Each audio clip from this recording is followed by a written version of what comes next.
hard at it, sanding back all the trim bits and body kits. We've sanded back the entire car, except for the roof and the pillars and the mirrors, but I'll be doing them as he's sanding back the body kits.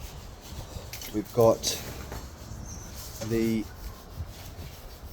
whole rear end stripped off, ready to mask up and take off the plate holder so we can sand that back.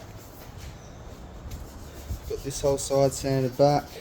Filler slapped on the big nasty fucking dent in the old repair, and we're making our way through it.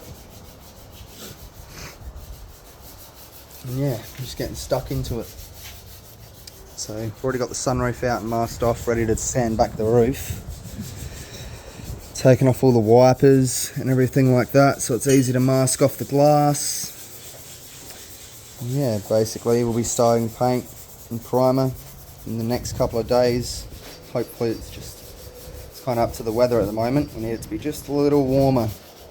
Just a little warmer. And we'll be able to start spraying on it.